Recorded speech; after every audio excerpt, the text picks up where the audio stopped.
What if the most brilliant minds of World War II were hidden from history? Imagine a secret intellectual battle where unsung heroes, many of them women, cracked impossible codes daily, directly shortening the war and saving millions of lives. Their story, largely untold for decades, is finally brought to light. 14 May 1941. North Atlantic, south of Iceland, Royal Navy Escort Group, 3 Commander Joe Baker Creswell, German U-boat U-110, Kapitan Lieutenant Fritz Julius Lemp. 1. February 1941. Bletchley Park, Buckinghamshire Government Code and Cipher School Director Alistair Denniston, Deputy Edward Travis, Hut 8 Lead Alan Turing, Hut 6 Lead Gordon Welchman. Cold wind punches across the Atlantic. Depth charges thump, then a sudden stillness. A black hull breaches U-110 wounded, crew spilling out. On Bulldog's deck, Sub-Lieutenant David Baum gathers a boarding party. Lines are thrown. Boots splash. They cross. In the radio room, a machine with 3 rotors, a lamp board, a plug-board web of cords. Enigma. Next to it, damp books, Signale, key sheets. They grab what they can carry and scramble back as the U-boat settles. Metal groans. Water claims the rest. Cut to a low brick mansion ringed by U's. Bletchley Park. Huts like wooden shoeboxes. Bicycle bells at dawn. Blackout curtains at dusk. In Hut 8, Alan Turing taps a pencil against his lip, glances at a wall of crib sheets. Naval Enigma is different, tighter discipline, deeper silence, ruthless key discipline from BDU under Karl Donitz. Turing has a sketch of a logical machine on his desk, a stack of Banburismus sheets, and a single daily hope, a clue long enough, narrow enough, to bite. Across the lawn in Hut 6, Gordon Welchman maps traffic for the German Army and Air Force, hunting menu patterns, threading indicators, teasing regularities out of noise. The park hums at a strange frequency: pipe smoke, warm valves, chalk dust, tea mugs, and the soft clack of perforators. Outside, the map is bleeding. Convoys vanish under wolf packs. In North Africa, columns move by orders, thought unreadable. In the air, raids find gaps, like water finds cracks. German command leans on a faith. The mathematics of permutations and plugs are unassailable. Rotors change daily. Plugboard pairs scramble the alphabet. Indicators are brief. Operators are drilled. The premise is simple: what human mind could turn this many wheels fast enough to catch a message before it rots into yesterday? That premise hangs in Hut 11, rows of steel cabinets with drums and cables bombs. Engineer Harold Keene's teams wire relays, cryptanalysts pin menus, wrens wheel in, switch on, listen for the rhythm of clicks. The idea is not brute force. It is pruning driving logic at machine speed through a forest of contradictions until only one path remains. A good crib lights the way. A sloppy operator leaves a footprint. A captured key list turns the day from fog to outline, fog that is still the morning air in early 1941. The Navy's traffic is the thickest fog. It is where food and steel and oil either live or drown. Naval Enigma uses a different set of wheels, different indicators, different habits. Donitz keeps his signalers tight, his U-boat captains warned about lapses. Turing's team needs structure, predictable phrases, weather lines, position reports, anything that repeats. They gamble on language, they gamble on human routine, they gamble on time. Time is short. London counts calories. Shipyards count hulls. The Admiralty wants answers in hours, not in memoirs published decades later. In Hut 8, Turing drafts requests for more bombs. In Hut 6, Welchman sketches a diagonal board that will slice the search space again. In Hut 3, linguists and classicists, people who can smell meaning in word order, sit ready to turn solved keys into intelligence. Bearings, orders, grid squares, target lists. Each minute a message stays dark is a minute a convoy sails blind. Back on the Bulldog, Balme's hall is spread on a mess table, wet paper, steam dry, a machine's memory distilled into forms and ciphers. Some pages are trivial, some priceless, none are trophies. They are tools. This is not a duel. It is plumbing and electricity. Find the leak, route the current, keep the system up. Later, other days will bring other finds. a weather ship boarded in the Arctic, a trawler seized with books wrapped in oilskin, a U-boat scuttled too late. Each event is a hinge. Each hinge opens a door for only a few days before the Germans change wheels and reset. In the huts, the culture is odd and efficient. A chess prodigy scribbles on the back of a railway timetable. A classics don mutters about Greek particles while sorting indicators. A debutante decodes at 3 a.m., yawns, and bikes home past hedges dusted with frost. Silence is a uniform. Families do not know. Friends assume a dull clerical job. Pay is modest. Pride is the only currency, and it cannot be spent or spoken. Enigma looks like certainty to those who send orders on it. To those who listen, it sounds like a drum behind a wall, muffled, regular, meaningful. The wall is thick. The wall is not infinite. Mathematics is slower than metal, until metal does the mathematics. The first bombs start to sing. A wheel order falls out. A plug pair cracks. A line clears, and with it, a window opens over gray water and black hulls. This is the hinge of the title. German command relies on Enigma. They rely on training, on discipline, on the reassurance of combinatorics. They rely on the thought that no one would build rooms full of machines just to stare at the fog. At Bletchley Park, people do exactly that. Not to stare to cut. Dawn again.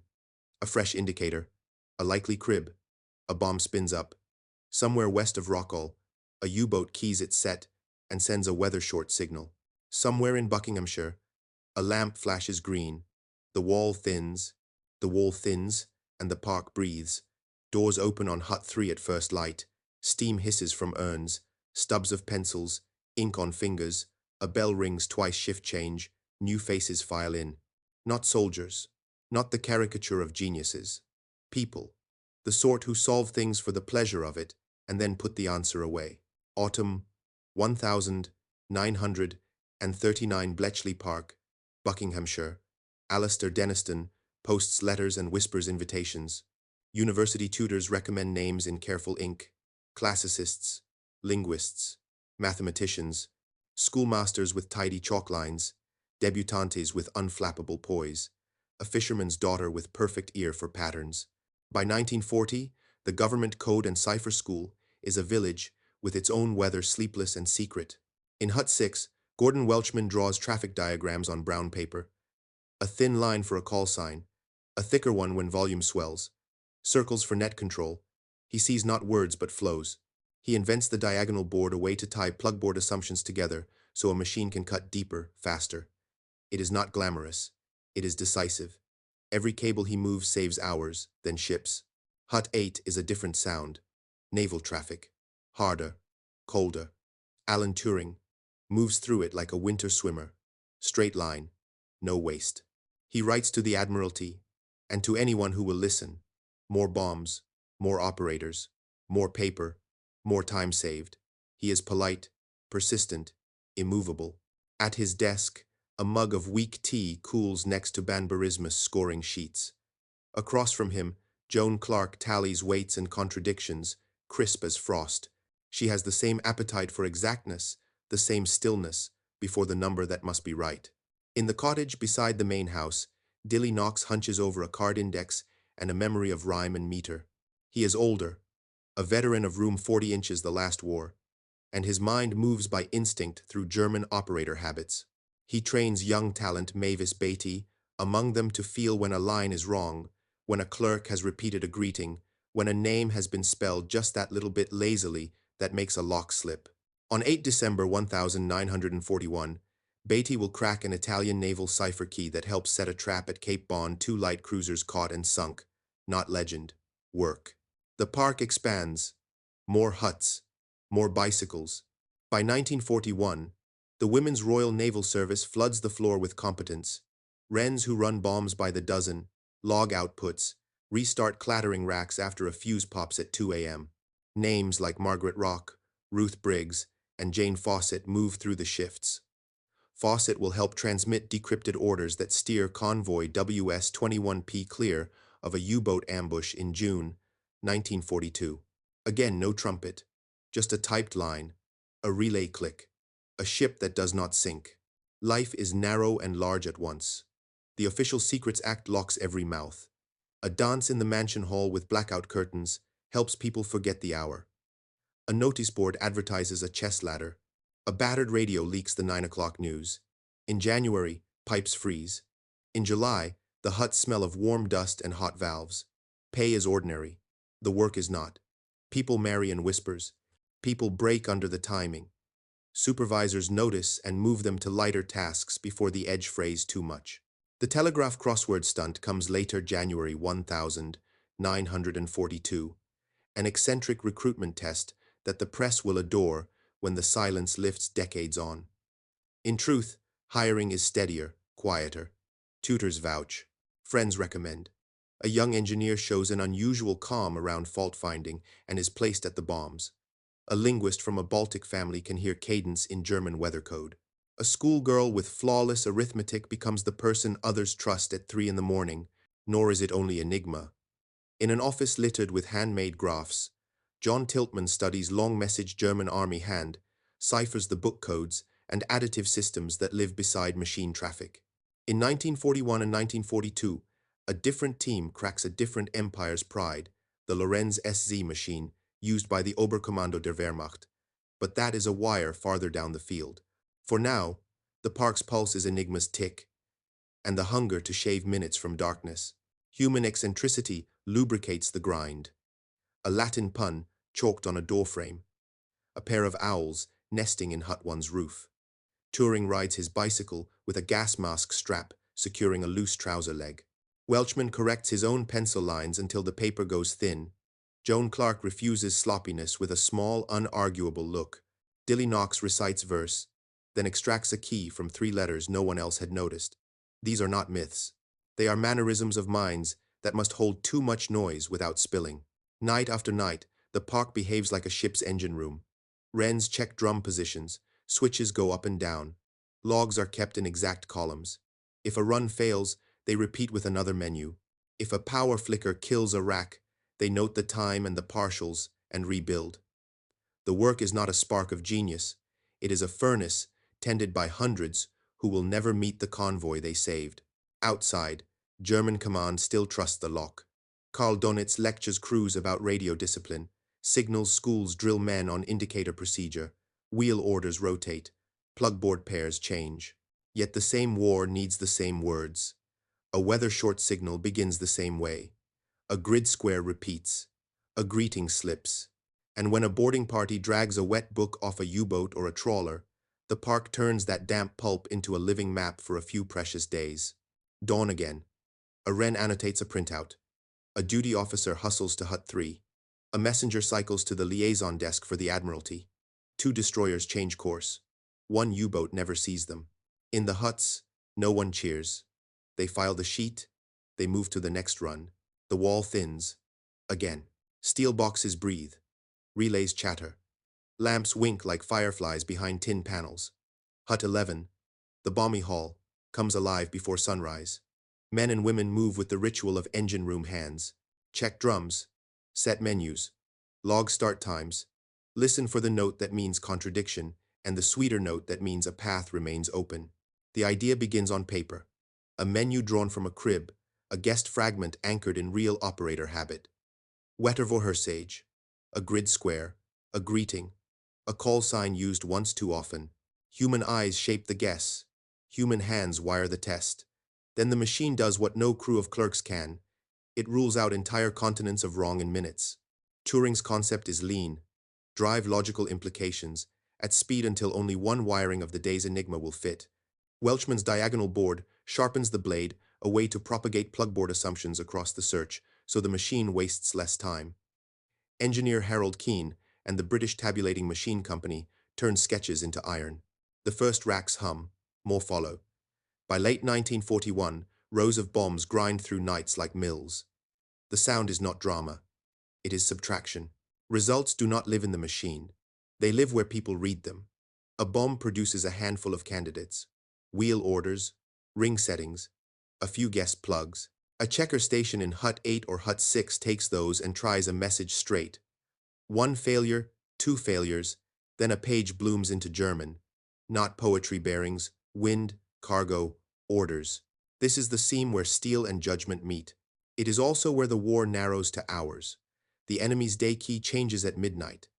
A solved key at 3:10 can still divert a dawn sortie or bend a convoy's track by noon. A solved key at 22:50 is already a ghost, so the park learns to run hot. More bombs, tighter menus, better cribs, faster handoff to Hut 3, the intelligence desk that turns words into actions. Examples? They are specific and sober.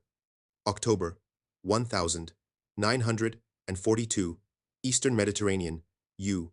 559. HMS Petard hammers a U-boat until she scuttles.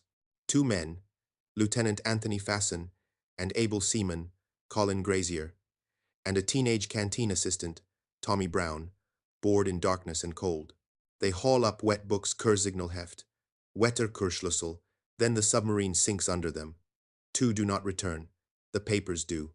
Weeks later, Hut 8 breaks the four-rotor naval Enigma family the Admiralty calls Shark. Windows open on Wolfpack deployments through winter 1942-43. Convoys start to bend around knives they can now see. December 1941, Radio Rome crackles with Italian naval traffic. Mavis Beatty, trained by Dilly Knox's instinctive method, pulls a key change from operator sloppiness. Cape Bon follows British destroyers find and sink two Italian light cruisers. Not a miracle. A chain mine to slip, slip to key to track, track to guns. Spring 1943, the Atlantic turns. Escort carriers put eyes over gray swells. Radar grows teeth. HF-DF narrows the hunt. Air patrols push the packs away from mid-ocean. Ultra is one blade among several. Yet inside, Hut 8, solved keys still show refueling rendezvous, departure lines, diversion orders. When a bomber sighting spooks a captain, each decrypt shaves risk for steel and wheat and men. Each is timely or it is nothing. Not every triumph is Enigma. In a different chain of rooms, the Numenry and the Testery, another enemy circuit speaks through a different machine. Lorenz SZ, 40/42 Tunny, carries the chatter of German high command over teleprinter links. Mathematician Bill Tuta tears open its structure without ever seeing the hardware. Max Newman pushes for mechanization of the search. Tommy Flowers, a post office engineer with a feel for valves and what they can endure, builds a running answer Colossus and lights it in January 1944. Colossus does not touch Enigma. It devours Lorenz. What matters here is the pattern. Human insight finds shape. A machine accelerates it. Analysts read. Operators act. The park adapts because the enemy adapts. Wheel orders change. Indicator procedures tighten. New rotors enter service. The park answers with better menus, with Welchman's board, with more racks, with sharper cribs, with culture a habit of checking assumptions hard and early. When a run fails, the log notes why. When a crib goes soft, it is retired. Eccentricity is tolerated. Sloppiness is not. The symbiosis runs both ways. Machines enable human leaps. Humans make machines worth building. Turing's Banburismus, a probabilistic scoring method, squeezes information from letter coincidences, so a bomb search starts in the most promising corner. Joan Clark's cool arithmetic keeps the scores honest. Wrens keep the racks alive through nights of heat and dust. A single loose cable can waste a convoy. They do not let cables go loose. And when a message breaks, the chain speeds up. Hut 3 parses. A duty liaison cycles the sheet to the Admiralty, to Coastal Command, to a theater HQ. Routing desks adjust a convoy's waypoint by a narrow margin that matters. A destroyer group shifts. A patrol line moves. Nothing grand, just fewer ships on fire at dusk. German command still trusts the lock. Karl Donitz still drills crews on silence. Signals schools still warn about the sin of repetition. Yet weather must be reported. Units must acknowledge. Schedules must be shared. War runs on words. Words leave tracks. People follow tracks faster when steel turns the feet. Dawn again. A bombie stops on a note that is not failure. A checker types. Letters resolve. A wren dates and initials the form. Across a map, a pencil draws a new line that misses a hazard by 20 miles. No one in the hut will see the empty ocean that results. They turn to the next menu. The symbiosis holds. The lamps go dark. and the park exhales. August 1945 bicycles pile by a gate for the last time. Men and women stand in small knots on the gravel, not quite saying goodbye. They sign again, the official Secrets Act tight script on a gray line. Keys turn, huts empty, boilers cool. The noise drains away and leaves only the tick in their heads. Demobilization papers follow. A wren folds her copy and slips it into a handbag that still smells of warm valves. A mathematician takes a train north and tells his mother only that the work was clerical. A linguist returns to a school where the bell rings and children chant declensions. No medals on a lapel. No anecdotes at a pub. Silence is not a posture, it is a legal perimeter you do not step across. London marks VJ Day with crowds and light. In kitchens far from Whitehall, Bletchley veterans wash plates and do not mention U-110 or shark keys or the bombs that hammered through midnight. A husband asks, gently, "What was it like?" His wife smiles and says, "Busy." The true words stay unpacked. Years gel around them. Behind locked doors elsewhere, another task begins dismantling the very machines that once held the night open. Colossus frames come down in pieces. Most are stripped, some are kept under new names. Drawings filed. Manuals sealed. Tommy Flowers returns to the post office with a head full of valves that ran hot without failing and a war habit of solving the practical, now difficult to explain, without saying why it mattered. He will never point at a newspaper and say, "That is me." He will fix a different fault and go home in the evening. Others drift toward ordinary jobs that fit only part of the mind. A classics don resumes lectures. A schoolmaster writes neat dates in a gradebook. Joan Clark moves through posts where the same precision applies, but the same pressure does not. Number theory, now wearing a different coat. Dilly Knox has died in 1943. Those he trained carry his methods into quiet corners of peacetime bureaucracy. Alan Turing works at the National Physical Laboratory on machines that could, if the future allowed, compute without gears plans that will scrape against secrecy, budgets, and patience. The cost is mostly invisible. Not trauma in a theater sense, though some have that too, but a chronic muscle held tight. You learn to edit a sentence in your mouth before it leaves the lips. You learn to smile when a friend repeats something wrong about unbreakable ciphers and not correct them. You feel a small spark when a radio dramatization gets a detail almost right, and you stamp it out because the habit is to stamp. Workmates from the huts nod to each other on New Street in Birmingham and pass without stopping because stopping might lead to talking, and talking is a law you signed. Spare rooms gather cardboard boxes that smell of damp paper and rubber bands. Old letters. A ticket stub from a dance in the mansion hall. A penciled menu for a bomb run that you were absolutely going to throw away and never did. You move flats, the box comes along. The habit of not explaining comes along with it. Decades stretch. Then a change in air pressure. The late 1960 seconds into the early 1970 seconds appeal back begins. Files are reviewed. Some are released. A book appears on a shop shelf in 1974 with the word Ultra on the cover. People who kept a straight face for 30 years walk past a display and feel the ground shift. Calls are made. Did you see? We cannot. Perhaps now. The perimeter moves. Awkwardly. Unevenly. Reunions bloom like cautious flowers. The mansion is shabby and half forgotten until volunteers push open doors, sweep dust, and pin photographs. Wrens find one another. Cryptanalysts shake hands without needing to say what a menu is. Engineers touch racks of rebuilt valves and feel heat in their palms that is not there. A grandson asks a question, and this time a grandfather answers part of it, then stops and smiles because old reflexes die on their own schedule. Recognition does not arrive in a single envelope. It comes in mosaics. A plaque, a softly phrased apology for how a nation handled one of its best minds. A pardon signed long after it would have changed a life. An oral history day where a microphone catches a voice that used to whisper in code rooms. A museum room where a rebuilt Colossus coughs and then runs, and visitors stand with the polite awe reserved for thunder made mechanical. Yet even with the lid eased back, the center remains modest. Most veterans do not posture. They say, "We were a team," and mean it.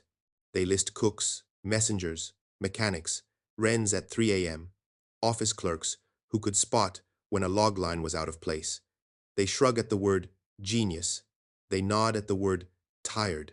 They remember the taste of wartime tea and the feel of pencils ground to nubs and a strange happiness when a lamp on a checker's desk suddenly made sense of letters that had refused to belong to one another for hours. Some reckon with the ledger more sternly. Careers detoured because you could not show what you had built. Papers unwritten because proof was sealed or scrapped. Credit that would have opened doors left in a hut that was demolished. You learn to carry that without bitterness, because bitterness feeds on what cannot be changed, and these were people trained to move to the next run. Evenings now, in houses where sunlight sits low on a windowsill, a veteran looks at a faded group photo, a row of faces on gravel, the mansion blurred behind, and names them softly. Welchman, Clark, Fawcett, Rock, Briggs. A pause. And the ones whose names I never knew. The photo goes back in its sleeve. The house is quiet. The kettle clicks. The habit of not boasting feels clean in the hands, like a tool polished by long use. The story has not ended. It has only moved. From huts to archives, from muscle memory to museums, from law-bound silence to measured telling. The cost is part of the shape. Without it, the achievement would be shinier and less true. With it, the line reads straighter, work done exactly, on time, with no need of applause. Night comes on. A porch light clicks. Someone closes a gate that once held bicycles by the dozen. The gravel keeps its own counsel. The gate stands half open now. Bletchley Park no longer hums with coded urgency, but with quiet footsteps and soft murmurs. School groups move through the mansion's corridors. The air smells of old varnish and history reclaimed.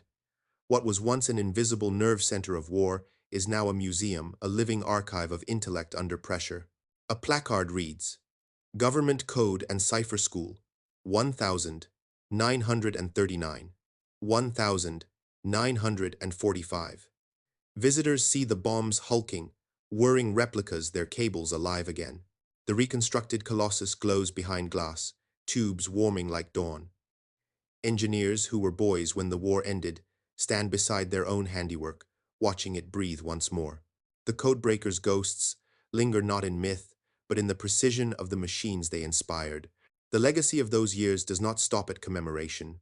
It runs like a circuit through the late 20th century and beyond. The logic that Turing formalized to mechanize thought becomes the architecture of computing itself. His 1936 paper, once abstract mathematics, becomes the invisible scaffolding of every digital device that follows.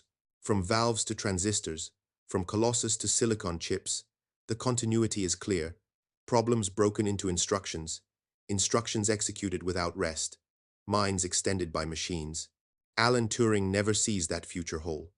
He dies in 1954, his work partly known, his name partly guarded. In the decades that follow, his reputation revives with a quiet inevitability. Historians uncover memos, diagrams, testimonies that redraw the origins of computing with his handwriting at the core.